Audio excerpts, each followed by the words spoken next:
오늘 최고위원회의 비공개 회의에서는 공무원 연금 개혁을 시급히 추진한다는 입장을 재확인했습니다. 추진 방식과 관련해서는 당사자인 공무원들의 반대 등 현실적인 여건을 감안한다면 정부 입법보다는 의원 입법 형태로 추진하는 것이 바람직하다는 데 의견을 모았습니다. 이에 따라서 김무성 대표 최고위원을 비롯한 최고위원 전원 등 당 지도부가 공무원연금법 개정안을 공동 발의하기로 했습니다. 아울러 효율적인 공무원연금 개혁 추진을 위해 공무원들에 대한 사기 진작 대책을 병행하고 공무원들의 애국심에 적극 호소해 나가기로 했습니다. 그리고 오늘 비공개 회의에서는 당 경제혁신특별위원회 공기업개혁분과의 이헌재 위원장의 보고가 있었습니다. 이 위원장은 공기업개혁분과의 활동 상황과 공공기관 혁신 방향 등을 담은 공공기관 혁신 7대 과제라는 보고서를 오늘 제출했습니다.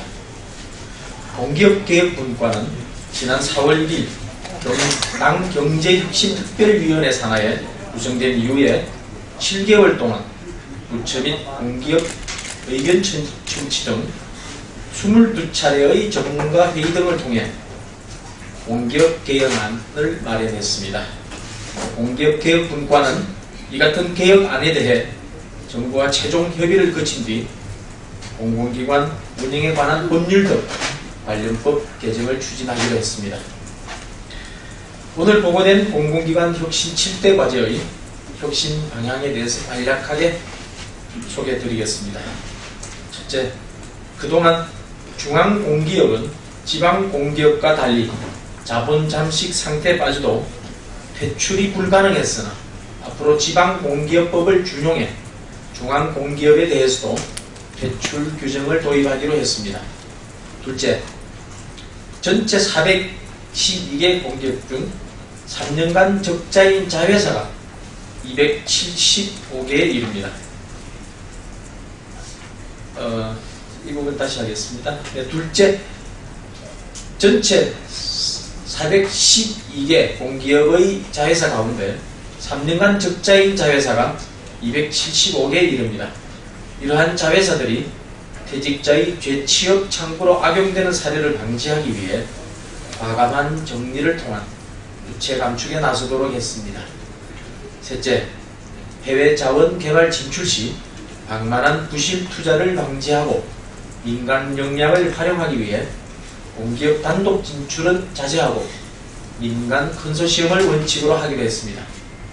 넷째, 공공기관 관리 체계를 개편하기 위해 공공기관 혁신추진위원회를 신설하기로 했습니다. 신설되는 공혁위에는 민간위원이 과반수 이상 참여토록 하고 위원장을 민간위원 중에서 위촉하기로 했습니다. 다섯째, 임원추천위원회와 공혁위 인사결정 과정의 독립성, 책임성을 강화하고 필요시 장관에게 추천권을 부여하는 등 투명성을 강화하기로 했습니다. 여섯째, 내부 인사제도를 개선해 호봉에 따른 자동 승급 대신 성과에 따른 승진과 연봉제를 도입하기로 했습니다.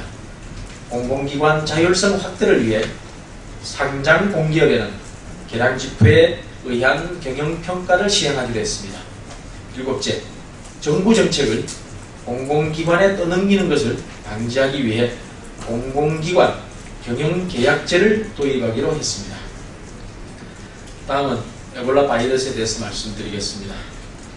에볼라 바이러스 공포를 먼저 차단하는 대책부터 세워야 합니다. 에볼라 바이러스에 대한 불안감이 날로 높아지고 있습니다. 국내에서 에볼라 바이러스 감염 환자 발생 시 입원 치료를 담당하는 국가 지정 격리병원인 국립중앙의료원 감염내과 소속 간호사 4명이 사표를 제출했다고 합니다. 국립의료원 측은 누적된 필요로 인한 일신상의 사유로 사지겠다고 했지만 일각에서는 에볼라 바이러스 감염에 대한 공포로 인한 것이 아니냐는 불안감이 있는 것 같습니다. 국가지정격리병원에 안면 보호구도 없는 레벨 D등급 방역복이 지급돼 논란이 일었습니다. 질병관리본부는 레벨 C등급 전신보호복 5,300개를 국가지정격리병상에 우선 배부하겠다고 밝혔습니다. 행여나 한 발 늦고 부실할 수 있는 대책으로 간다면 그것이 에볼라 바이러스에 대한 국민적 불안감을 증폭시킬 수도 있다는 점을 정부 당국은 명심해야 할 것입니다. 의료진은 안전은 국민의 안전, 국가의 안전과 직결됩니다. 에볼라 방역기관부터 안전지대라는 인식을 심어야 의료 인력 파견은 물론이고 국내 방역 대비도 가능할 것입니다.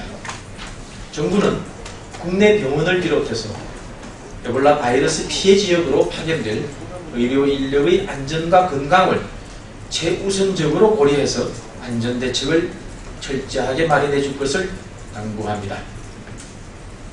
국내 성폭력 사고는 상습병 수준이 되기 전에 치유해야 합니다. 창군 이래 현역 육군 사단장이 성추행 혐의로 긴급 체포된 충격이 채 가시기도 전에 또다시 군 성폭력 사건이 발생했습니다. 경기도 육군 모 사단 소속 현역 중령이 어제 부하 육군 장교를 성폭행한 혐의로 구속됐습니다. 사병들에게 앞장서서 모범을 보여야 할 군 간부가 군 기강을 해치는 사례가 끊이지 않고 있습니다. 특히 이번 사건은 군 기강 확립 5부 합동연습회의가 열린 지 이틀 만에 발생해서 강력한 기강 확립을 외쳤던 군의 의지에 억지를 했습니다. 특단의 대책을 내겠다고 한 것은 보여주기식 보연장담에 불과했던 것은 아닌지 되짚어봐야 할 것입니다. 이번 사건을 면밀히 조사해서 일별백계하고 군 기강을 다시 확립하는 계기로 삼아야 할 것입니다. 군은 철저한 자기 반성을 통해 무너진 정신 상태를 전부 뜯어 고쳐야 합니다. 진짜로 특단의 대책을 마련해서 새롭게 정신무장한 군으로 다시 태어나기를 기대합니다. 다음은 일본 위안부 방문과 관련해서 말씀드리겠습니다. 일본의 스가 요시히데 관방장관이 21일 참의원 내각회의에서 1993년 8월 고노다마 발표 당일 고노 장관이 군 위안부 강제 연행 사실이 있다고 답한 데 대해서 큰 문제라고 지적했습니다. 그러면서 일본 정부는 강제 연행 사실을 부정하며 정부 차원에서 일본의 명예와 신뢰가 회복되도록 확실히 호소한다고 말했다고 합니다. 이틀 전 김관진 청와대 국가안보실장이 야치 쇼타로 일본 국가안전보장회의 국장과 만나서 양국의 발전적 관계를 위해서는 위안부 문제 해결이 가장 중요하다는 입장을 재확인했음에도 불구하고 나온 발언이어서 충격과 우려를 금할 수 없습니다. 이 같은 망언이 계속되고 반인륜적인 역사 지우기가 계속되고 그렇게 된다면 내년에 있을 한일 국교 정상화 50주년은 그 의미가 더욱 퇴색될 수밖에 없을 것입니다. 일본은 당장 망언을 멈추고 한일 관계에 악영향을 미치는 강요들의 발언에 대해 사과해야 할 것입니다. 일본이 말한 명예와 신뢰 회복은 값비싼 국제 홍보전을 치르는 게 아니라 역사의 아픈 희생자였던 위안부 할머니들의 명예를 회복시키는 것임을 깨닫기를 바랍니다.